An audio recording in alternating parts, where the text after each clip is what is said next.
The road traveled with Alzheimer's is riddled with bumps, twists, and turns. Among the many unexpected challenges is just how this degenerative disease manifests with time. We are honored to welcome our guest. You'll recognize her from the hit TV series Shark Tank, entrepreneur and caregiving advocate Barbara Corcoran. Thank you so much for joining us. Very nice to be here, and thank you for letting me speak up. Indeed. You know, the world knows you best as the self-made billionaire entrepreneur, but you, like the 11 million other family members out there, were a caregiver to your late mother, Florence, who lived with Alzheimer's disease. How would you describe your mom, and was the diagnosis a surprise? Well, the second diagnosis was a surprise. My mother was diagnosed with Alzheimer's probably about 2 years after she had it. She was simply forgetful, couldn't remember a friend's name, things like you'd expect of someone getting older. But 2 years later, she was diagnosed with regular Alzheimer's, and she also had all the signs of someone who was developing Alzheimer's. We cared for her, gave her everything we could, and we could talk more about that later. But I've learned that about half the people living with Alzheimer's show signs of agitation in Alzheimer's dementia, which is a related illness or related condition. Would you say that your mother's diagnosis was a surprise, or would you say that it was how it manifested that was more shocking?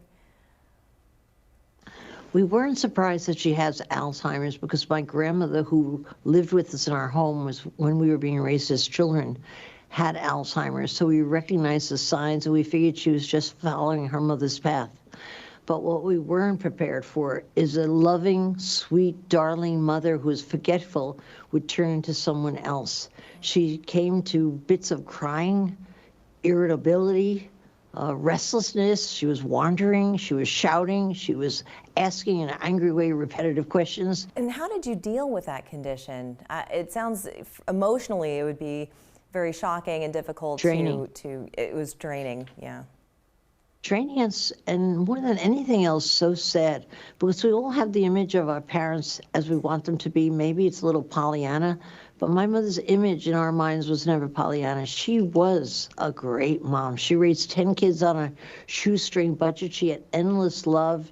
She was organized. She could run a household, run the town at the same time. You know, she was like an incredible woman. So to see her lose all her acumen was sad enough, but it was really sad to see her turn into someone else that we didn't recognize. What else would you say that you learned through this experience that you hope to impart on others who are watching this, or maybe at home right now caregiving for their loved one?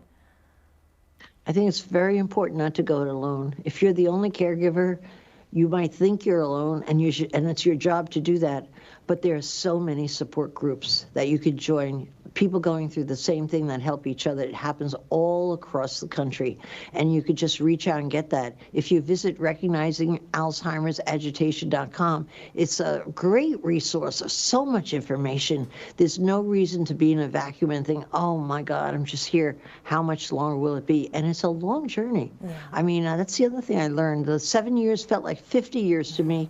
And for me, I usually accomplish what I want, but it's a situation where you're waiting and you're kind of hopeless.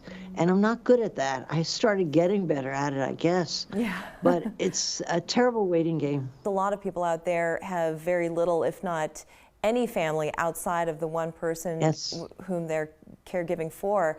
And what would you advise them to do? You say to reach out to others seeking help, but a lot of people find it very difficult to do that. So what would be something you have to get over within yourself to ask for the help that you truly do need? One of my best friends had to reach out for her husband.